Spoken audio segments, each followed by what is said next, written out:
భారతదేశాన్ని ముక్కలు చేసిన దేశ విభజన కుట్రకు అసలు కారణాలేంటో తెలుసా? విభజనకు ముందు జరిగిన దారుణాలు, మారణ హోమాలు తెలుసా? అసలు దేశాన్ని ఎందుకు విడదీయాల్సి వచ్చింది? చరిత్రలో ముందర తరాలకు తెలియకుండా దాచేసిన ఎన్నో విషయాలు, మన హిస్టరీ బుక్స్ లో కనిపించకుండా చేసిన దారుణాలు తెలుసా? ఇప్పటికీ భారతదేశంపై అదును దొరికినప్పుడల్లా టెర్రర్ అటాక్స్ చేయిస్తున్న పాకిస్తాన్ అనే మతోన్మాద దేశాన్ని ఎందుకు అప్పటి బ్రిటిష్ ప్రభుత్వం ఏరి కోరి సృష్టించిందో తెలుసా? ఇవన్నీ చరిత్ర పుస్తకాల్లో కనిపించవు. దేశ విభజనను అసలు ఎందుకు చేయాల్సి వచ్చింది, ఆ విభజన వెనుక ఉన్న కుట్రలు ఏంటో అందరూ ఖచ్చితంగా తెలుసుకోవాలి. 1906లో భారత్లో ముస్లిం లీగ్ ఏర్పడింది. ఆ లీగ్ లక్ష్యమే దేశాన్ని ముక్కలు చేయడం. ఆ విభజన అగ్ని రెండో ప్రపంచ యుద్ధం తర్వాత వేగంగా రాజుకుంది. స్వతంత్రం వచ్చిందన్న ఆనందం కూడా లేకుండా చేసిన దారుణం ఆనాటి దేశ విభజన. లక్షల మంది స్వతంత్ర వీరులు చేసిన త్యాగాలతో వచ్చిన స్వాతంత్ర ఫలాన్ని దేశ విభజన మట్టిలో కలిపేసింది. రెండో ప్రపంచ యుద్ధంలో జపాన్ అణుబాంబులతో సర్వనాశనమైంది. కానీ ఇప్పుడు అద్భుతాలు సృష్టిస్తోంది. అదే సమయంలో స్వతంత్రం వచ్చిన భారత్ 75 ఏళ్లు దాటినా ఇంకా అభివృద్ధి దశలోనే ఉండిపోవడానికి కారణం ఈ దేశ విభజన విష ఫలితాలు. అలాగే విభజన తర్వాత జరిగిన డర్టీ పాలిటిక్స్. 1942లో రెండో ప్రపంచ యుద్ధం విధ్వంసం సృష్టిస్తోంది. ఒక పక్క బ్రిటిష్ వారు స్వతంత్ర యోధులపై తుపాకీ ఎక్కుపెట్టి చంపేస్తున్నారు. ఇంకో పక్క గాంధీ గారు శాంతి ప్రవచనాలతో మన వీరుల ముందర కాళ్లను కట్టేసి బ్రిటిష్ వారిపై ఏగ వాలనీయకుండా వారిని జాగ్రత్తగా చూసుకున్నారు. ఈ పద్ధతి నచ్చిన సుభాష్ చంద్రబోస్ లాంటి వీరులు విసిగిపోయి ఆయుధం పట్టారు. రెండో ప్రపంచ యుద్ధం సమయంలో బ్రిటిష్ చాలా బలహీనపడింది.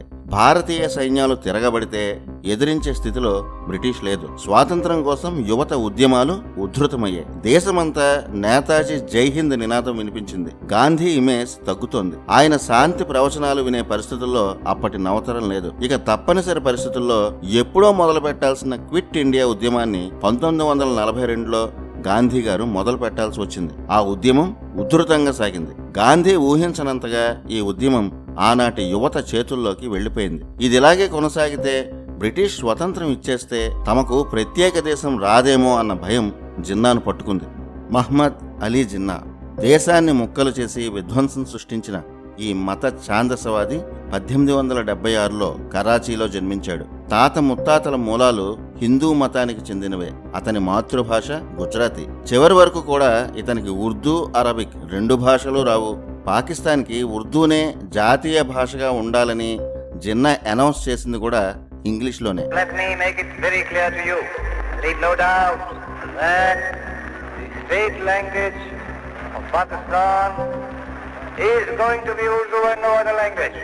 ఇంగ్లీష్, గుజరాతీ తప్ప మరో భాష జిన్నాకి తెలియదు. చాలా కాలం వరకు మసీదుకు వెళ్లి నమాజు చేయలేదు. ముస్లింల సంప్రదాయ వస్త్రధారణను జిన్నా ఏనాడు పట్టించుకునేవాడు కాదు. ఇంగ్లీష్ దొరలా తయారయ్యేవాడు. పార్సీ యువతని ప్రేమించి వివాహం చేసుకున్నాడు. జిన్నా తన జీవిత కాలంలో అస్సలు పాటించని మతాన్నే దేశాన్ని ముక్కలు చేయడానికి ఒక ఆయుధంగా ఉపయోగించుకున్నాడు. 1906 వరకు బారిస్టర్గా బొంబాయిలో జిన్నా పనిచేశారు. ఆ తర్వాత కాంగ్రెస్ లో చేరాడు. 1913లో ముస్లిం లీగ్లో జిన్నా చేరాడు. 1916 నాటికి జిన్నా పాపులర్ లీడర్ అయ్యాడు. 1915లో గాంధీ భారత్కు వచ్చారు. కాంగ్రెస్ లో గాంధీ చాలా వేగంగా పాపులర్ అయ్యారు. గాంధీ పాపులారిటీ, అతని సిద్ధాంతాలు జిన్నాకు నచ్చలేదు. కొద్ది కాలంలోనే జిన్నా గాంధీ సిద్ధాంతాలను వ్యతిరేకించాడు. గాంధీ వర్గం, జిన్నా వర్గాల మధ్య విభేదాలు పెరిగాయి. 1920లో జిన్నా కాంగ్రెస్ ని వదిలేశాడు. ఆ తర్వాత లండన్ వెళ్లిపోయాడు. మొదటి నుంచి హిందూ నాయకుల ఆధిపత్యం జిన్నాకి నచ్చేది కాదు. తాను కూడా గాంధీలా దేశాన్ని శాసించాలని అనుకున్నాడు. అది భారత్లో సాధ్యం కాదు గనుక పాకిస్తాన్ అనే నినాదం అందుకున్నాడు. ఆ లక్ష్యంతోనే 1934లో మత ఛాందసవాదిగా, దేశాన్ని ముక్కలు చేసే విధ్వంసకారుడిగా జిన్నా లండన్ నుంచి భారత్లో అడుగుపెట్టాడు. అప్పటి వరకు ఏనాడు పట్టించుకొని మతాన్ని, వేషాన్ని మొదలుపెట్టాడు. బ్రిటిష్ వారితో జిన్నాకు చాలా దగ్గర సంబంధాలు ఉన్నాయి. లండన్లో బ్రిటిష్ వారి విభజన ఆలోచనలనే జిన్నా భారత్లో అమలు చేశాడని అంటారు. దేశాన్ని ముక్కలు చేయాలన్న బ్రిటిష్ లక్ష్యాన్ని మతాన్ని అడ్డుపెట్టుకుని జిన్నా పూర్తి చేశాడు. ఎన్నో సవాల మీదుగా నడిచి పాకిస్తాన్ జెండా ఎగరేశాడు. లక్షల జీవితాలు నాశనం అవడానికి కారణమయ్యాడు. జిన్నాను మొదట్లోనే గాంధీ సహా ఎవరూ కంట్రోల్ చేయలేదు. గాంధీ అహింసను, శాంతి సిద్ధాంతాలను జిన్నా అడ్వాంటేజ్ గా మార్చుకున్నాడు. 1943 డిసెంబర్లో కరాచీలో ఒక ముఖ్యమైన ముస్లిం లీగ్ సమావేశం జరిగింది. ఆ సమావేశంలో జిన్నా చాలా క్లారిటీగా ఒక నినాదం ఇచ్చాడు. అది డివైడ్ అండ్ క్విట్. ఈ స్లోగన్ చాలా పాపులర్. భారతదేశం ఎలా పోయినా మాకు పర్వాలేదు, మా పాకిస్తాన్ని మాకిచ్చి అప్పుడు వెళ్ళండి అని జిన్నా స్ట్రైట్ ఫార్వర్డ్ గా బ్రిటిష్ వాళ్ళకి ఇచ్చిన స్లోగన్ అది. జిన్నా తన మత ఛాందసవాదాన్ని ఎక్కడా దాచుకోలేదు. ఆయన తన విధానాలపై చాలా క్లారిటీగా ఉన్నాడు. మతమే తనకు ముఖ్యమని ఎన్నోసార్లు చెప్పాడు. 1940లో బ్రిటిష్, జిన్నా ఆధ్వర్యంలోని ముస్లిం లీగ్ ఇద్దరూ కలిసి వేసిన దారుణ పథకం దేశ విభజన. జిన్నా ఎంత కోరినా గాంధీ గారు దేశాన్ని విభజించరు అని భారత ప్రజలంతా నమ్మారు. కానీ ఆ నమ్మకాన్ని వెంటనే వమ్ము చేశాడు మహాత్ముడు. 1943 మార్చిలో దేశ విభజన అంశంపై జిన్నాతో చర్చించేందుకు తాను సిద్ధం అని గాంధీ గారు ఇచ్చిన స్టేట్మెంట్ కి భారతీయులందరూ షాక్ అయ్యారు. గాంధీజీ నుంచి ఇలాంటి సమాధానాన్ని ఎవరూ ఊహించలేదు. అక్కడి నుంచే గాంధీ ఇమేజ్ కూడా బాగా తగ్గింది. 1944 సెప్టెంబర్ 9 నుంచి 27 వరకు గాంధీ జిన్నాల మధ్య 14 మీటింగులు జరిగాయి. అప్పట్లో న్యూస్ పేపర్లలో ప్రముఖంగా వచ్చిన వార్తలు ఇవన్నీ. పాకిస్తాన్ ఏర్పాటు విషయంలో మొదట బెంగాల్, పంజాబ్లను విభజన చేయాలనుకున్నారు. ఇది ప్రతిపాదించినది రాజాజీ. అందుకే దీన్ని రాజాజీ ఫార్ములా అంటారు. కానీ ఈ ఫార్ములాని జిన్నా ఒప్పుకోలేదు. తనకు పెద్ద దేశం కావాలని అన్నాడు. తాము చెప్పిన ప్రాంతాలతో పాకిస్తాన్ దేశం ఇవ్వాలని జిన్నా డిమాండ్ చేశాడు. సెకండ్ వరల్డ్ వార్ ముగిసింది. ఇక దోచుకోవడానికి భారత్ లో ఏమీ లేదు. మొత్తం దోచేసి నీళ్లు లేని బావిలా భారత్ ని బ్రిటిష్ పీల్చేసింది. ఇక భారత్ తో పల్లేదు గనక బ్రిటిష్ వెళ్లిపోవాలని అనుకుంది. వెళ్తూ వెళ్తూ భారత్ ని ముక్కలుగా చేయాలన్నది బ్రిటిష్ కుట్ర. భవిష్యత్తులో భారత్ బలమైన దేశం కాకుండా పక్కనే ఒక శత్రువుని ఉంచాలన్న ప్లాన్ పేరే పాకిస్తాన్. అలా దేశాన్ని ముక్కలు చేసేందుకు అప్పటి బ్రిటిష్ గవర్నమెంట్ సిమ్లాలో ఏర్పాటు చేసిన మొదటి సమావేశమే సిమ్లా సమావేశంగా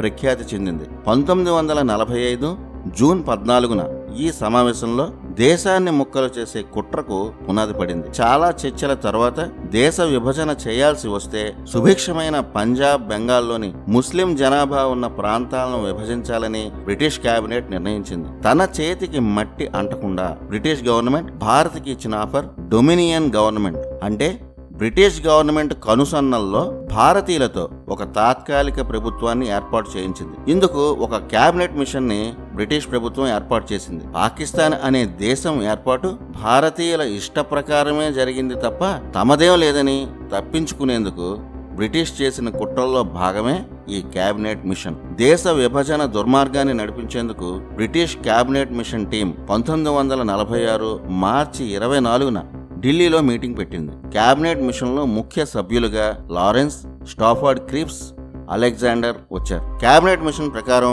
భారతదేశం తన సొంత గవర్నమెంట్ ఏర్పాటు చేసుకోవడానికి బ్రిటిష్ ఎలాంటి షరతులు విధించిందో చూడండి. భారతీయులు గవర్నమెంట్ ఏర్పాటు చేసుకోవచ్చు, కానీ రక్షణ, కమ్యూనికేషన్, విదేశీ వ్యవహారాలు మాత్రమే అధికారాలు ఉంటాయి. మన దేశంలో వ్యాపారాల మీద మనకు హక్కు లేదు. ఈ గవర్నమెంట్ లోనూ బ్రిటిష్ ప్రతినిధులే ఎక్కువగా ఉంటారు. వారితో పాటు దేశ సంస్థానాధీశులు, నాయకులు ఉంటారు. మతపరమైన సమస్య ఎదురైతే హిందూ సభ్యులు, ముస్లిం సభ్యులు సూచించిన విధంగా పరిష్కరించుకోవాలి. అంటే దేశ విభజన తర్వాత మత ఘర్షణలు జరుగుతాయని బ్రిటిష్, ముస్లిం లీగులకి ముందే తెలుసు. దీన్ని ఎవరైనా గవర్నమెంట్ అంటారా?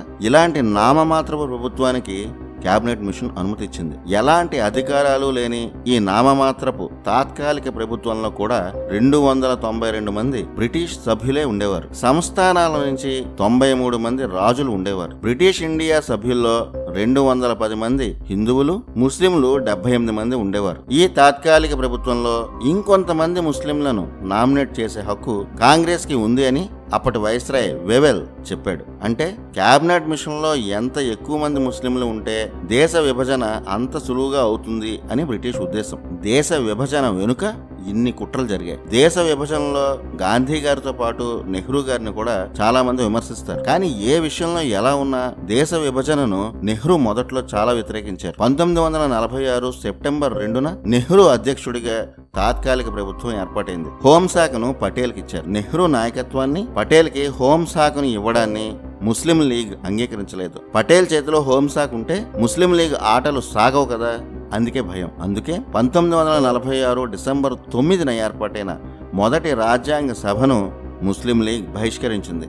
ముస్లిం లీగ్ అసలు ఉద్దేశం స్వతంత్ర భారత ప్రభుత్వాన్ని పార్లమెంటు లోపల నుంచే ధ్వంసం చేయడం. కేబినెట్ మిషన్ ముఖ్య ఉద్దేశం పాకిస్తాన్ ఏర్పరచడం. నెమ్మదిగా బ్రిటిష్ ఆర్డర్స్ తో నడుస్తున్న కేబినెట్ మిషన్ లోకి ముస్లిం లీగ్ ప్రాబల్యం పెరిగింది. అలాగే బ్రిటిష్ జిన్నాను ప్రముఖంగా చూపించడం కూడా మొదలుపెట్టింది. స్వతంత్ర పోరాటంలో ముస్లిం లీగ్ చేసింది ఏమీ లేదు. వారిలో ఏ ఒక్క రోజు కూడా దేశం కోసం పోరాడింది లేదు. బ్రిటిష్ వారి దెబ్బలు తినలేదు. వారి మతమే వారికి ముఖ్యం. ముస్లిం లీగ్ మీద గాంధీ గారికి ఉన్న అతి ప్రేమ వల్ల పదవులు మాత్రం బాగా అనుభవించారు. అలాంటి వారికి తాత్కాలిక ప్రభుత్వంలో అధికారం, పదవులు లభించాయి. అన్నాళ్లుగా స్వతంత్రం కోసం పోరాడిన నిజమైన దేశభక్తులు, యోధులు, అది హిందువులు కావచ్చు, ముస్లింలు కావచ్చు, వారి త్యాగాలన్నీ ముస్లిం లీగ్ రాజకీయాల ముందు నిష్ఫలమయ్యాయి. వారెవ్వరూ దేశ విభజనను కోరుకోలేదు. అలా దేశ విభజనకు మొదటి కుట్ర బ్రిటిష్ కేబినెట్ మిషన్ లో జరిగింది. కానీ పాకిస్తాన్ ఏర్పాటుపై జిన్నాకి అప్పటికీ అనుమానాలున్నాయి. అప్పుడే అతని మైండ్ లోకి వచ్చిన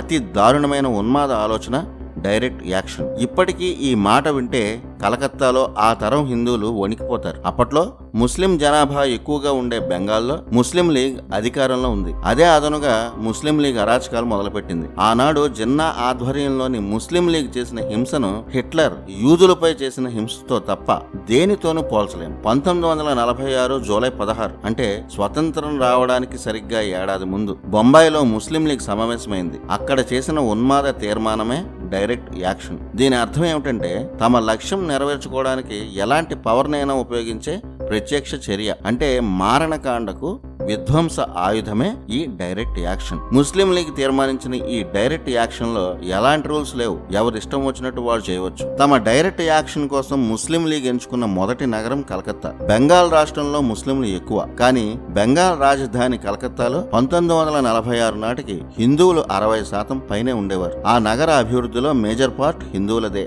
అప్పట్లో దేశంలో అత్యంత సంపన్న నగరాల్లో కలకత్తా ఒకటి. అప్పటి తాత్కాలిక ప్రభుత్వంలో బెంగాల్ ముఖ్యమంత్రిగా సుహ్రవర్ది ఉండేవాడు. అతను మతోన్మాది. ఇతన్ని బచరాహ్ బెంగాల్ అని కలకత్తా ప్రజలు అంటుంటారు. దేశ విభజన సమయంలో కలకత్తాలో జరిగిన మారణ హోమానికి ఇతనే పూర్తి కారకుడు. ముస్లిం లీగ్ ముఠాలు ప్రత్యక్ష చర్యలో పాల్గొనడానికి వీలుగా 1946 ఆగస్టు 16న అంటే స్వతంత్రానికి సరిగ్గా ఏడాది ముందు డైరెక్ట్ యాక్షన్ డేగా జిన్నా ప్రకటించాడు. ఆ రోజున సెలవు రోజుగా అప్పటి బెంగాల్ ముఖ్యమంత్రి సహ్రవర్ది ప్రకటించాడు. ఏం జరిగినా ప్రజలను కాపాడేందుకు లేకుండా రక్షణ దళాలను దూరంగా పంపించేశాడు. అన్ని పోలీస్ స్టేషన్లో తాను చెప్పినట్టు వినే అధికారులను సహ్రవర్ది నియమించాడు. భారత చరిత్రలో ఎన్నో బ్లాక్ డేలు ఉన్నాయి. కానీ 1946 ఆగస్టు 16 మాత్రం మాటల్లో చెప్పలేనంత దారుణమైన రోజు. ఆ రోజుకి చాలా పేర్లున్నాయి. Great Calcutta killings, Calcutta holocaust, the week of long knives, ఇలా ఎన్నో. ఈ హాలోకాస్ట్ లో పక్కా ప్లాన్ తో ముస్లిం లీగ్ ముఠాలు కలకత్తాలో వెతికి మరీ హిందువులను దారుణంగా కడతీర్చారు. వీధిలో లూఠీలు జరిగాయి. వీధుల్లో మీటింగులు పెట్టి సహ్రవర్ది, ముస్లిం లీగ్ నేతలు రెచ్చగొట్టే ప్రసంగాలు చేశారు. ఆ తర్వాత కలకత్తాలో జరిగిన మారణ హోమం ఆనాడు నాజీలు యూదులపై చేసిన మారణ హోమంతో పోల్చవచ్చు. 1946 నాటికి బెంగాల్లోని నవఖాళి, తిప్పెర జిల్లాల్లో హిందూ జనాభా 20% పడిపోయిందంటే ఏ స్థాయిలో మారణ హోమం జరిగిందో అర్థం చేసుకోవచ్చు. ఇంత జరుగుతున్నా గాంధీ, నెహ్రూలు, గొప్పగా చెప్పుకునే మౌలానా లాంటి నేతలు పూర్తిగా మౌనంగా ఉన్నారు. జిన్నాను ఒక్క మాట కూడా వారు అనలేదు.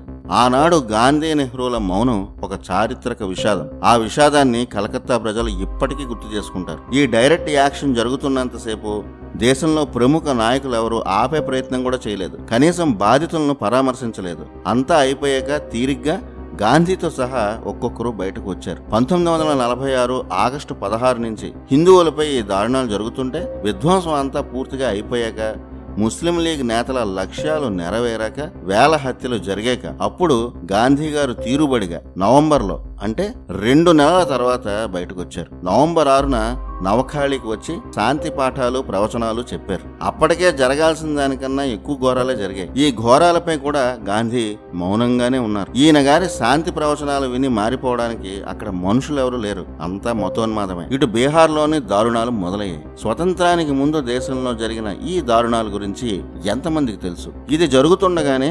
1948లోగా ఇండియా నుంచి వెళ్లిపోతామని అప్పటి బ్రిటిష్ ప్రధాని అట్లీ ప్రకటించాడు. 1947 ఫిబ్రవరి 20న ఈ ప్రకటన చేశాడు. ఆ ప్రకటనలోనే భారత తలరాతను మార్చేసే మరో నిర్ణయాన్ని స్పష్టంగా చెప్పాడు. అదేంటంటే బ్రిటిష్ ఇండియా అధికారాలను ఒకే కేంద్ర ప్రభుత్వానికి బదిలీ చేయాలా, కొన్ని చోట్ల ప్రత్యేక రాష్ట్రాలకు కూడా బదిలీ చేయాలా అనే విషయం భారతీయుల ప్రయోజనాలను దృష్టిలో పెట్టుకొని చేస్తామన్నాడు. అంటే భారత్ని 2 భాగాలుగానే కాదు, ఇంకా ఎక్కువ ముక్కలు చెయ్యాలన్నది బ్రిటిష్ ఆలోచన. అట్లీ స్టేట్మెంట్ జిన్నాకు బాగా కలిసి వచ్చింది. ఈ ప్రకటన తర్వాతే పాకిస్తాన్ ఏర్పాటు కన్ఫర్మ్ అయింది. ముస్లిం లీగ్ ఆధిపత్యం ఉన్న చోట వారు విధ్వంసాలు సృష్టించడం మొదలుపెట్టారు. ఈ విధ్వంసాలను కంట్రోల్ చేయడంలో ఆనాటి నెహ్రూ తాత్కాలిక ప్రభుత్వం పూర్తిగా ఫెయిల్ అయింది. ఈ ఫెయిల్యూర్ ఖరీదు వేల ప్రాణాలు. ప్రభుత్వమే ఏమీ చేయలేని స్థితిలో ఉన్నప్పుడు ప్రజలకు నేతలపై నమ్మకాలు ఎలా ఉంటాయి? ముస్లిం మెజారిటీ ప్రాంతాల నుంచి హిందువులు, సిక్కులు చాలా వరకు తమ ప్రాణాలు అరచేతిలో పెట్టుకుని పారిపోయారు. ముస్లిం లీగ్ ముఠాల పైశాచికాలకు చాలా మంది మరణించారు. ఇవన్నీ మౌంట్ బాటన్ భారత్కి రావడానికి ముందు జరిగిన ఘటనలు. 1947 మార్చి 3న దేశ విభజన గురించి జర్నలిస్టులు గాంధీని గట్టిగా అడిగారు. దేశ విభజన అంటూ వస్తే అది నా శవం మీదనే విభజింపబడుతుందని ఆ రోజున ఎమోషనల్గా మాట ఇచ్చిన గాంధీ ఆ మాటను నిలబెట్టుకోలేకపోయారు. గాంధీ మాట ఇచ్చిన సరిగ్గా 3 వారాలకు 1947 మార్చి 22న భారత్కి చిట్ట చివరి బ్రిటిష్ వైస్రాయ్గా లూయిస్ మౌంట్ బాటన్ వచ్చాడు. 1947 మార్చి 22న మౌంట్ బాటన్ తన భార్య ఎడ్వినాతో కలిసి ఢిల్లీకి వచ్చాడు. 1948 జూన్ వరకు 1 సంవత్సరం పైనే భారత్లో ఉన్నాడు. తమ ప్లాన్ని అమలు చేసేందుకు మౌంట్ బాటన్ని ఏరి కోరి పంపింది బ్రిటిష్ ప్రభుత్వం.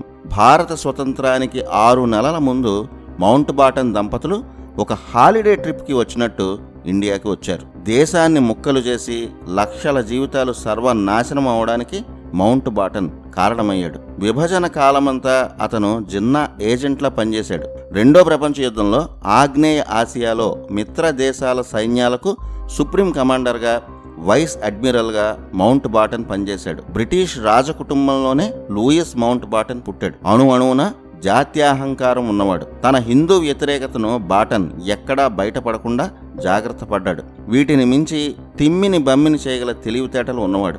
దేశాన్ని విభజించేందుకు, జిన్నా పని సులువు చేసేందుకు మాత్రమే మౌంట్ బాటన్ ఇండియాలో దిగాడు. మొదటి 6 నెలల్లోనే మౌంట్ బాటన్ చెయ్యాల్సిన పనులన్నీ చేసేశాడు. ఇతన్ని చాలా సినిమాల్లో, పుస్తకాల్లో మంచివాడిగా, ఎమోషనల్గా చూపిస్తారు. అవేవి అతని రియల్ స్టోరీలో కనిపించవు. ఇతని భార్య ఎడ్వినా కూడా బ్రిటన్ రాజకుటుంబానికి దగ్గరి బంధువే. ఆమె మాత్రం స్వచ్ఛంద కార్యక్రమాలు చేసి అందరి అభిమానం పొందారు. బ్రిటిష్ సామ్రాజ్యంలో ఈ 2 వ్యక్తులు ప్రముఖ వ్యక్తులే. బ్రిటన్ ప్రయోజనాల కోసం ఎన్ని దేశాలనైనా నాశనం చేయడానికి ఏ మాత్రం ఆలోచించని వ్యక్తి మౌంట్ బాటన్. భారత్కి వచ్చిన వెంటనే మౌంట్ బాటన్ మొట్టమొదట ప్రేమగా కలిసింది జిన్నానే. అక్కడితోనే అందరికీ విషయం అర్థమైపోయింది. అప్పటికే దేశమంతా మత కల్లోలాలు సృష్టించి అప్పటి వరకు హాయిగా కలిసి ఉన్న మతాల మధ్య జిన్నా, ముస్లిం లీగులు చిచ్చు పెట్టాయి.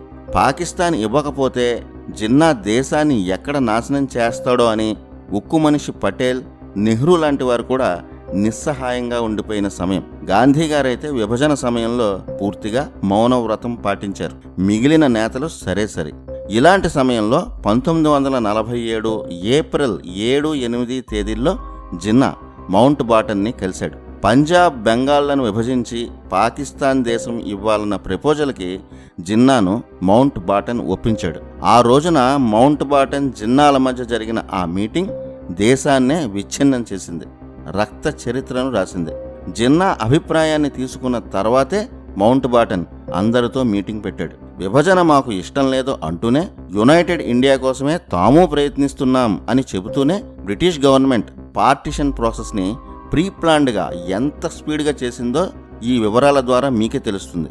1947 మే 10 నుంచి 16 వరకు మౌంట్ బాటన్ మీటింగ్స్ పెట్టాడు. కాంగ్రెస్ తరపున నెహ్రూ, పటేల్ హాజరయ్యారు. సిక్కుల తరపున బలదేవ్ సింగ్ వచ్చాడు. ముస్లిం లీగ్ తరపున జిన్నా, లియాఖత్ అలీ వచ్చారు. ప్రపోజ్డ్ పార్టిషన్ కి జిన్నా అంగీకరించాడు. కాంగ్రెస్, సిక్కులు తప్పనిసరిగా అంగీకరించే పరిస్థితులను మౌంట్ బాటన్, జిన్నాలు కల్పించారు. పార్టిషన్ రిపోర్టును తీసుకుని మౌంట్ బాటన్ మే 18న లండన్ వెళ్ళాడు.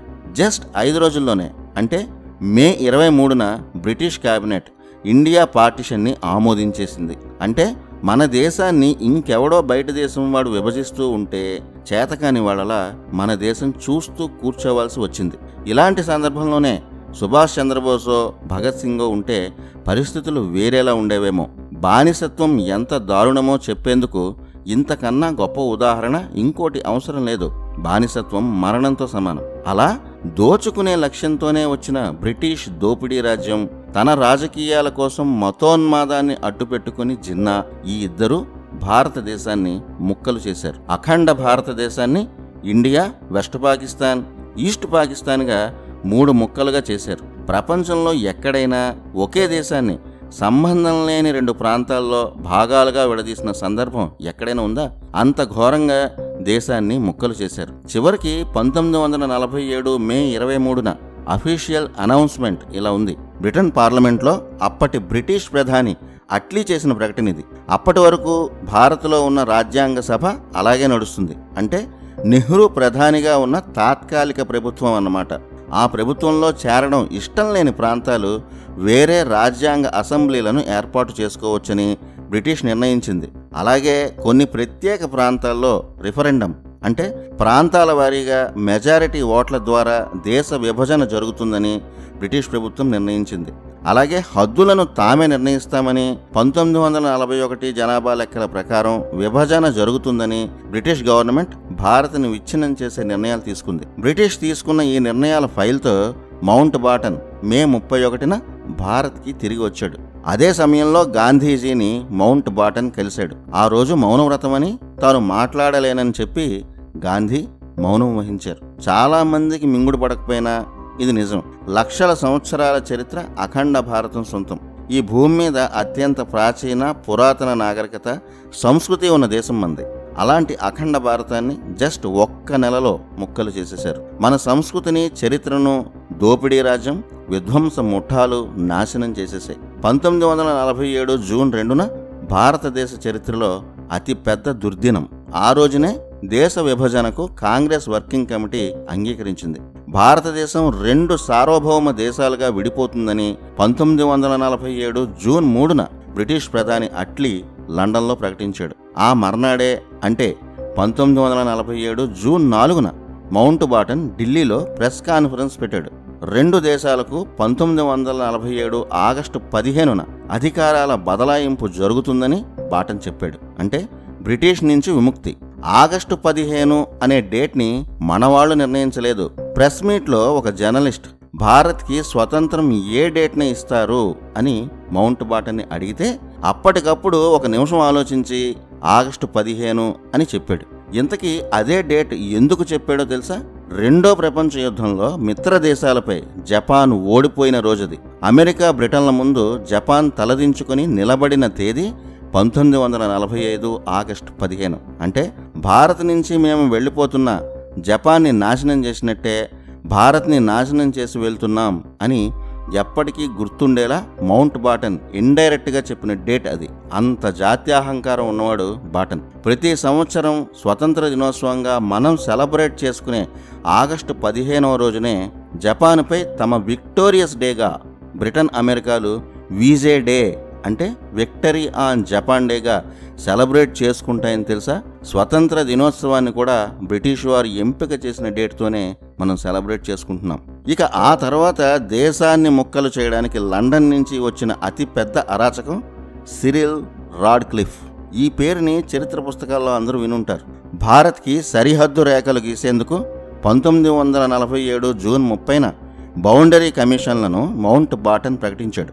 ముఖ్యంగా పంజాబ్, బెంగాల్ విభజన ఇందులో కీలకం. హిందూ ముస్లింలు మెజారిటీగా ఉన్న ప్రాంతాలను డిసైడ్ చేయడమే ఈ కమిషన్ పని. ఇందుకు రాడ్క్లిఫ్ని చైర్మన్గా బాటన్ నియమించాడు. ఈ రాడ్క్లిఫ్ అనే ఆయన ఒక లాయర్. 1923లో రాడ్క్లిఫ్ లా పూర్తి చేశాడు. ఆయన జీవితం మొత్తం బారిస్టర్గా లండన్లో ప్రభుత్వ ఉద్యోగాల్లో ఉన్నాడు. దేశ సరిహద్దులకు సంబంధించిన జాగ్రఫీ సబ్జెక్టుపై ఎలాంటి అనుభవం రాడ్క్లిఫ్కి లేదు. అసలు అలాంటి విభాగంలో ఆయన ఒక్క రోజు కూడా పనిచేయలేదు. పైగా రాడ్క్లిఫ్ తన జీవితంలో ఎప్పుడూ భారత్కి రాలేదు. భారతదేశంపై రాడ్క్లిఫ్కి ఎలాంటి అవగాహన లేదు. ఇక్కడి పరిస్థితులు, హిందువుల ముస్లింల సంస్కృతి సంప్రదాయాలు, వారి ముఖ్యమైన ప్రాంతాలు, ప్రజల జీవనం గురించి ఏబిసిడీలు కూడా తెలియని వ్యక్తి రాడ్క్లిఫ్. అలాంటి వ్యక్తికి దేశ సరిహద్దులను నిర్ణయించే బాధ్యతను అప్పగించడం అతి పెద్ద దారుణం. భారతదేశ విభజన ఎప్పటికీ అస్తవ్యస్తంగానే ఉండాలి అన్న బ్రిటిష్ లక్ష్యాన్ని ఈ అనుభవం లేని రాడ్క్లిఫ్ నెరవేర్చాడు. 1947 జూలై 8న దేశానికి పట్టిన దౌర్భాగ్యంలో వచ్చాడు ఈ సిరిల్ రాడ్క్లిఫ్. ఇంత పెద్ద దేశ విభజనకు బార్డర్లు నిర్ణయించడానికి అతనికి ఇచ్చిన టైం 5 వారాలు మాత్రమే. ఆ రోజుల్లో ఎంత టెక్నాలజీ ఉన్నా కనీసం సంవత్సరం పాటు తిరిగినా కూడా భారతదేశ హద్దులను అర్థం చేసుకోవడం కష్టం. అలాంటిది భారతదేశం ఎలా ఉంటుందో కూడా తెలియని రాడ్క్లిఫ్ 5 వారాల్లో తన చేతికి వచ్చిన గీతలు దేశం మీద గీసి భారత్ తలరాతను శాశ్వతంగా మార్చేశాడు. ఆయన గీసి ఇచ్చిన అడ్డమైన గీతల వల్లే, ఆయన ఇచ్చిన తప్పుడు బార్డర్ల వల్లే తరతరాలుగా తమ ఊరిలో ఉంటున్న లక్షల మంది ప్రజలు కట్టుబట్టలతో రాత్రికి రాత్రి సరిహద్దులు దాటాల్సి వచ్చింది. ఇక దేశ విభజన, ఇంత అడ్డగోలు విభజన ప్రపంచ చరిత్రలో ఎక్కడ కనిపించదు. లోకల్ ఓటింగ్ పేరిట రిఫరెండంలు పెట్టారు. ఓట్లను బట్టి ఏ ప్రాంతాలు భారత్లో ఉండాలో, పాకిస్తాన్లో ఉండాలో నిర్ణయిస్తామని మౌంట్ బాటన్ అన్నాడు. అక్కడే ముస్లిం లీగ్ ముఠాలు ఓట్ రాజకీయాలు చేశాయి. ముఖ్యంగా పంజాబ్ బెంగాల్ విభజన అంతా రక్త చరిత్రే. బ్రిటిష్ అమెరికాల రాజకీయం ఒకటే. ప్రతి పెద్ద దేశం బార్డర్లో తాము చెప్పినట్టు తలాడించే చేతకాని పాకిస్తాన్ లాంటి దేశాలు ఉండాలి. ఇప్పటికీ ఆ దేశాల రాజకీయం అదే కదా. భారత విభజన కూడా ఆ లెక్కల్లోనే జరిగింది. భారత్లో ఉండాల్సిన హిందూ మెజారిటీ ప్రాంతాల్లో చాలా వాటిని పాకిస్తాన్కి వెళ్లేలా చేశాడు మౌంట్ బాటన్. ఇదే విధంగా బెంగాల్ సంస్కృతి ఎక్కువగా ఉన్న అప్పటి అసోంలోని సిల్హెట్ జిల్లా మొత్తాన్ని అక్కడి ప్రజలకు అస్సలు ఇష్టం లేకపోయినా తూర్పు పాకిస్తాన్లో, అంటే ఇప్పటి బంగ్లాదేశ్లో కలిపేశారు. మేఘాలయలోని చిరపుంజికి దగ్గరలోనే ఉంటుంది ఈ సిల్హెట్. ఆ జిల్లాలో ఎక్కువగా ఉన్నది బెంగాలీ హిందువులు. కలకత్తాతో పాటు లాహోర్ కూడా భారత్లోనే ఉండాలి. అమృత్సర్కి జస్ట్ 50 కిలోమీటర్ల దూరంలోనే లాహోర్ నగరం ఉంటుంది. లాహోర్లో అప్పటికి హిందువులే ఎక్కువ. కానీ మౌంట్ బాటన్, రాడ్క్లిఫ్ కలిసి 1000 ఏళ్ల చరిత్ర ఉన్న ప్రఖ్యాత లాహోర్ని పాకిస్తాన్కి వెళ్లేట్టు చేశారు. ఇలా విభజన అంతా అరాచకం, విధ్వంసం. రాడ్క్లిఫ్ ఎంత దుర్మార్గంగా వ్యవహరించాడంటే, సిక్కుల దైవం గురునానక్, ఆయన జన్మించిన పవిత్ర క్షేత్రం నన్కానా సాహెబ్, కానీ సిక్కులకు ఎంతో పవిత్రమైన గురునానక్ జన్మస్థలాన్ని పాకిస్తాన్లో కలిపేశాడు రాడ్క్లిఫ్. ప్రతిరోజు ప్రార్థన చేసుకునే తమ దైవం పుట్టిన ప్రాంతానికి ఈ రోజున వీసా తీసుకుని సిక్కులు వెళ్లేంత దారుణమైన పరిస్థితిని సృష్టించాడు. ఆఖరికి మన స్వతంత్ర సమరయోధుడు భగత్ సింగ్ పుట్టిన ఊరిని కూడా మనకు కాకుండా చేశారు.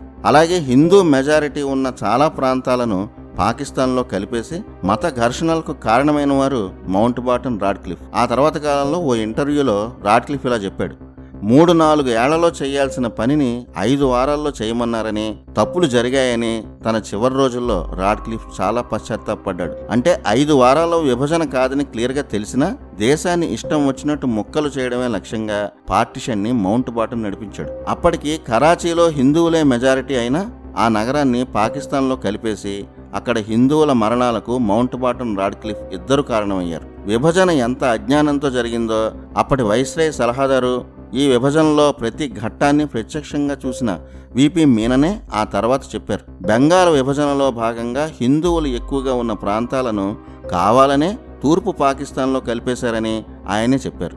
దేశ విభజనలో భాగంగా సైన్యం, ఆర్థికం అన్ని వ్యవహారాల్లోనూ జిన్నాకు అనుకూలంగానే మౌంట్ బాటన్ పనిచేశారు. దశాబ్దాల పాటు కోలుకోలేని విధంగా భారత్కి నష్టం చేశారు. విధ్వంసం సృష్టించిన ఆ విభజన గీతలను ఇప్పటికీ మనం రాడ్క్లిఫ్ లైన్స్ అనే పిలుస్తున్నాం. 1947 ఆగస్టు 13న తాను గీసిన సరిహద్దు గీతల రిపోర్ట్ని రాడ్క్లిఫ్ మౌంట్ బాటన్కి ఇచ్చాడు. దాన్ని వెంటనే ప్రకటించకుండా మౌంట్ బాటన్ ఎంత పెద్ద దారుణం చేశాడో తెలుసా? ఆగస్టు 15న దేశానికి స్వాతంత్రం ప్రకటించాడు. ఆగస్టు 17 వరకు ఈ విభజన గురించి చెప్పలేదు. ఆగస్టు 17న 2 దేశాల బార్డర్లను అనౌన్స్ చేశాడు. అంటే స్వాతంత్ర దినోత్సవాన్ని కూడా దేశ ప్రజలు ప్రశాంతంగా చేసుకోనీయకుండా, ఆ స్వేచ్ఛా వాయువులను ప్రశాంతంగా అనుభవించనీయకుండా మౌంట్ బాటన్ చేశాడు. ఆగస్టు 15 రోజునే స్వతంత్రం వచ్చినా పంజాబ్, బెంగాల్ సరిహద్దు ప్రాంతాల్లో లక్షల మంది ప్రజలు తాము ఏ దేశానికి చెందుతామో తెలియక, ఏ దేశ పతాకాన్ని ఎగరయ్యాలో అర్థం కాక స్వతంత్ర వేడుకలకు దూరంగా ఉండిపోయారు. స్వతంత్రం అనే ఆనందం గుర్తొచ్చినప్పుడల్లా విభజన అనే విషాదం కూడా గుర్తొచ్చి బాధపడేలా చేశాడు లూయిస్ మౌంట్ బాటన్. 1947 ఆగస్టు 15 200 ఏళ్ల బ్రిటిష్ బానిసత్వం నుంచి మనకు స్వాతంత్రం వచ్చిన రోజు. ఇంత పోరాడి స్వతంత్రం తెచ్చుకున్న తర్వాత కూడా మళ్ళీ మన మీద పెత్తనం చేసిన ఆ బ్రిటిష్ వారిని ఎవరైనా నెత్తి మీద పెట్టుకుంటారా? కానీ ఆ ఘోరమైన చారిత్రక తప్పిదాన్ని నెహ్రూ ప్రభుత్వం చేసింది. ఆగస్టు 15 తర్వాత తట్టాబుట్ట సర్దుకొని వెళ్లిపోవాల్సిన మౌంట్ బాటన్ని ఆపి స్వతంత్ర భారత డొమినియన్ గవర్నర్గా మౌంట్ బాటన్ను నెహ్రూ కోరడం ఒక చారిత్రక తప్పిదం. స్వతంత్రం తర్వాత కూడా మౌంట్ బాటన్ భారత్లోనే 10 నెలలు ఉండి పెత్తనాలు చేశాడు. అతన్ని దాటి నెహ్రూ ఏ పని చేయలేకపోయారు. స్వతంత్రం వచ్చాక కూడా భారతదేశ ఫస్ట్ గవర్నర్ జనరల్గా మొదటి 10 నెలలు మళ్ళీ బ్రిటిష్ వాడే పరిపాలించాడు. అది మన దౌర్భాగ్యం. అధికారాలన్నీ మనవే, కానీ భారత్పై బ్రిటిష్ పెత్తనం మరో 10 నెలలు మౌంట్ బాటన్ రూపంలో అనుభవించాల్సి వచ్చింది. 1948 ఫిబ్రవరి 28 నాటికి భారత్ నుంచి బ్రిటిష్ సైన్యం అధికారులు పూర్తిగా వెళ్ళిపోయారు. కానీ 1948 జూన్ 21 వరకు మౌంట్ బాటన్ భారత్లోనే ఉండి చరిత్రలో ఎప్పటికీ మర్చిపోలేనంత విషాదాన్ని నింపి తన దేశానికి ఆనందంగా వెళ్ళిపోయాడు. ఆ 10 నెలల్లో మౌంట్ బాటన్ అండ చూసుకుని పాకిస్తాన్ మూకలు హిందువులు సిక్కులపై జరిపిన నరమేధాన్ని మాటల్లో వర్ణించలేం. ఇన్నిన్ని దారుణాలు జరుగుతున్నా భారతదేశంలో విలాసాలు అనుభవిస్తూ మౌంట్ బాటన్ పాకిస్తాన్ వైపే నిలబడ్డాడు. తలుచుకుంటే ఉక్కు పాదంతో అణిచే శక్తి ఉన్న మౌంట్ బాటన్ ఆ పని చేయలేదు. 1947 ఆగస్టు 15 నాటికి పాకిస్తాన్లో హిందువులు సిక్కుల జనాభా 26% పైనే. బెంగాల్ విభజన ద్వారా ఏర్పడిన తూర్పు పాకిస్తాన్లో హిందువుల జనాభా 30%. ఇంత పెద్ద సంఖ్యలో హిందువులు ఉండడాన్ని పాకిస్తాన్లో ముస్లిం లీగ్ ముఠాలు ప్రమాదంగా భావించాయి. ఆ మూకలకు భయపడి 6 నెలల పాటు పాకిస్తాన్ నుంచి భారత్ నుంచి పాకిస్తాన్కు జరిగిన మాస్ మైగ్రేషన్ అనే దారుణం చరిత్రలో ఎప్పటికీ చెరిగిపోని బ్లడ్ షేడ్గా మిగిలిపోయింది. ఆ కాలంలో కొత్తగా ఏర్పడిన పాకిస్తాన్లో చిక్కుకుపోయిన హిందువులు సిక్కులపై అక్కడి మూకలు చేసిన అరాచకాలు ఆర్తనాదాలను రాయాలంటే ఒక పెద్ద పుస్తకమే అవుతుంది. ప్రతి పేజీలోనూ రక్త చరిత్రే కనిపిస్తుంది. అసలు అప్పటి వరకు ఎప్పుడూ వినని దేశ విభజన అంటే ఏమిటో తెలియని జనం తాత ముత్తాతల నుంచి వంశపారంపర్యంగా ఉంటున్న తమ ప్రాంతాలను, ఇళ్లను వదిలి ఎందుకు వెళ్లిపోవాలో కూడా తెలియని అమాయక జనం అతి దారుణమైన ఘోరాలకు బలయ్యారు. కొన్ని నెలల పాటు పాకిస్తాన్ నుంచి భారత సరిహద్దులకు కోట్ల మంది చేసిన ప్రమాదకర ప్రయాణం చరిత్రలో అతిపెద్ద విషాదం. తమ దేశం వదిలిపెట్టి వెళ్లాలని లేదంటే చావాలని మాటల్లో చెప్పలేనంత విధంగా పాకిస్తాన్ మూకలు అరాచకాలు సాగించాయి. మహిళలపై లెక్కలేనన్ని అత్యాచారాలు, బలవంత మత మార్పిడులు జరిగాయి. భారత్ సరిహద్దులకు ప్రాణాలు అరచేత పట్టుకుని పారిపోతున్న హిందువులను దారికాసి వెతికి మరీ పాకిస్తాన్ సైన్యాలు ముఠాలు దాడులు చేశాయి. ధనవంతుల ఇళ్లు దోచుకున్నారు, వారి ఆస్తులు దోచుకున్నారు. 2 ప్రభుత్వాల నుంచి హిందూ సిక్కు బాధితులకు ఎలాంటి సహాయం అందలేదు. సరిహద్దుల్లో దారులన్నీ శవాలతో నిండిపోయాయి. స్వతంత్రం వచ్చిన తర్వాత 10 నెలల పాటు భారత్ పాకిస్తాన్ సరిహద్దుల మధ్య పరిస్థితి ఇదే. దేశ విభజన అనే అరాచక నిర్ణయానికి కోట్ల మంది అమాయక ప్రజలు బలయ్యారు. రాత్రికి రాత్రి తరతరాలుగా తాము ఉంటున్న ఊరు ఇల్లు తమది కాకుండా పోయింది. జీవించే హక్కునే వారు కోల్పోయారు. ఆ మాస్ మైగ్రేషన్లో లెక్కలేనంత నష్టపోయింది హిందువులే. హిందూ సిక్కులపై దాడులు ఉన్మాద స్థాయికి చేరాయి. కట్టుబట్టలతో దేశం దాటుతున్న ప్రజలకు కనీస వసతులైన నీరు, ఆహారం, వైద్య సదుపాయాలను కూడా ప్రభుత్వం ఏర్పాటు చేయలేకపోయింది. నీరు, ఆహారం దొరకక వేల మంది చనిపోయారు. రైళ్లలో ఊపిరి ఆడక వేడికి తాళలేక మరణించిన వారు ఎందరో. రైళ్లలో చోటు లేక ఫుట్ బోర్డుపై, రైళ్ల టాపులపై ఎక్కి అతి ప్రమాదకరమైన ప్రయాణాలు చేసిన ఫోటోలు ఇంటర్నెట్లో ఇప్పటికీ చాలా ఉన్నాయి. ఈ ఘోరాలపై రిపోర్ట్ చేసి చెలించిపోయిన బ్రిటిష్ జర్నలిస్ట్ లియోనార్డ్ మోస్లే ఒక పెద్ద రిపోర్ట్ తయారు చేశాడు. దేశ విభజన తర్వాత పాకిస్తాన్లో చిక్కుకుపోయిన హిందువులు, సిక్కులు సుమారు 1,60,00,000 మంది పైమాటే. వీరందరి ఆస్తులను, ఇళ్లను, ధనాన్ని, ఆఖరికి కట్టుబట్టలతో సహా ఏది వదలకుండా పాకిస్తాన్ ముఠాలు దోచుకున్నాయి. ఎంతమంది మరణించారో, ఎన్ని అత్యాచారాలు జరిగాయో రిపోర్టుల్లో చెప్పలేని, చూపించలేనంత పెద్ద సంఖ్య అని, అది లెక్కలకు అందదని British reporter Mosley the last days of British Raj అనే ఒక పెద్ద పుస్తకమే రాశారు. ఆనాటి ఘటనలకు ప్రత్యక్ష సాక్షిగా ఒక బ్రిటిష్ రిపోర్టరే రాశాడు కాబట్టి అందులో నిజాలను అనుమానించాల్సిన పని లేదు. ఈ పుస్తకం చదివితే ఆనాటి ఘోరాలు క్లియర్గా అర్థమవుతాయి. పాకిస్తాన్ నుంచి హిందువులతో వచ్చిన ప్రతి రైలు శవాలతో నిండిపోయి కనిపించింది. ప్రపంచంలో ఎక్కడా ఎంత మారణ హోమంతో విభజన జరగలేదు. ఇది స్వతంత్ర దినోత్సవ వేడుకల వేళ దేశ విభజన విషాదం సృష్టించిన దారుణం. ఈ విభజన కారణంగా పాకిస్తాన్ మూకల అరాచకాలకు, దోపిడీలకు హిందువులు, సిక్కులు కోల్పోయిన సంపద ఆ రోజుల్లోనే 1400 కోట్లుగా లెక్క తేలింది. ఈ కాలానికి లెక్క వేస్తే లక్షల కోట్లు. జీవితమంతా కష్టపడి కట్టుకున్న ఇళ్ళు, పెద్ద పెద్ద ఫ్యాక్టరీలు, భవంతులు వీటన్నిటినీ పాకిస్తాన్ మూకలు ఆక్రమించుకున్నాయి. ఇప్పుడున్న పాకిస్తాన్ నగరాల్లో ఆనాడు హిందువులు బ్యాంకుల్లో దాచుకున్న ఆభరణాల అప్పటి విలువే 200 కోట్లని తేలింది. ఇప్పుడు అది 1000 కోట్లుగా అంచనా వేయొచ్చు. ఇవన్నీ వదిలేసి కట్టుబట్టలతో నిరుపేదలుగా సరిహద్దులు దాటారు ఆనాటి హిందువులు, సిక్కులు. దేశ విభజన వల్ల జరిగిన ఈ దారుణాల గురించి ప్రభుత్వాలు ముద్రించిన ఏ చరిత్ర పుస్తకంలోనైనా తక్కువగానే కనిపిస్తుంది.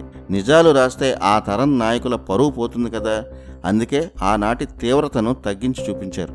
కానీ విభజన విషాదాల గురించి ఎంతోమంది బ్రిటిష్ జర్నలిస్టులు, భారతీయ జర్నలిస్టులు, ఎంతోమంది విశ్లేషకులు, ఆ ఘటనలను ప్రత్యక్షంగా చూసి చెల్లించిపోయిన అధికారులు ఎన్నో పుస్తకాలు రాశారు. ఆ పుస్తకాలు చాలానే ఆన్లైన్లో దొరుకుతున్నాయి. అలాగే స్వతంత్రం వచ్చాక కూడా దేశాన్ని వదలకుండా 10 నెలలు పట్టి పీడించిన మౌంట్ బాటన్ ఆ 10 నెలల్లోనే కాశ్మీర్ ఇష్యూని పెద్ద చేసి దశాబ్దాల మారణ హోమను రగిలించి వెళ్ళాడు. మన దేశానికి సంబంధించిన అంతర్గత వ్యవహారమైన కాశ్మీర్ సమస్యను 1948 జనవరిలో అంతర్జాతీయ సమస్యగా సృష్టించి యుఎన్ఓకి రికమెండ్ చేసింది మౌంట్ బాటనే. అతని మాటను నెహ్రూ కాదనలేకపోయాడు. స్వతంత్రం తర్వాత కశ్మీర్ ఇష్యూ ఎంత కాంప్లికేట్ అయిందో మనకు తెలిసిన చరిత్ర. ఇన్ని దారుణాలకు కారణమైన మౌంట్ బాటన్ 1948 జూన్ 21న భారత్ని వదిలి లండన్కి వెళ్ళాడు. భారత్ విషయంలో తాము అనుకున్న పనులను పర్ఫెక్ట్గా చేసినందుకు మౌంట్ బాటన్కి బ్రిటన్ ప్రభుత్వం గొప్ప గొప్ప పదవులను ఇచ్చింది. కానీ ఇన్ని దారుణాలు చేసిన మౌంట్ బాటన్ వ్యక్తిగతంగా సుఖపడిందేమీ లేదు. తాను బతికి ఉన్ననాళ్ళు సొంత దేశంలోనే చాలా ఆరోపణలు ఎదుర్కొన్నాడు. తాను ఎంతో ప్రేమించిన భార్య ఎడ్విన్ 1960లో మరణించింది. 1979లో మౌంట్ బాటన్ తన కుటుంబంతో ఒక టూర్లో సరదాగా పడవ ప్రయాణం చేస్తున్న సమయంలో ఐరిష్ తీవ్రవాదులు బాంబు పెట్టి పడవను పేల్చేశారు. ఆ పేలుడులో అతని 2 కాళ్ళు పోయాయి. 79 ఏళ్ల వయసులో దారుణమైన పరిస్థితుల్లో మౌంట్ బాటన్ మరణించాడు. ఇంత రక్త చరిత్రను సృష్టించి పాకిస్తాన్ని పొందిన జిన్నా అయినా సుఖపడ్డా అంటే అది లేదు. పాకిస్తాన్ ఏర్పడిన సంవత్సరానికే అంటే 1948 సెప్టెంబర్ 11న క్షయవ్యాధి తిరగబెట్టి మరణించాడు. ఏ మతం ఆధారంగా దేశం ఏర్పడిందో ఆ మతమే, మత ఛాందసమై మతోన్మాదమే ఉగ్రవాదుల దేశంగా ముద్రపడి ఆ ఉచ్చులోనే చిక్కుకొని తిండికి కూడా గతిలేని దేశంగా ప్రపంచం ముందు పాకిస్తాన్ నిలబడింది.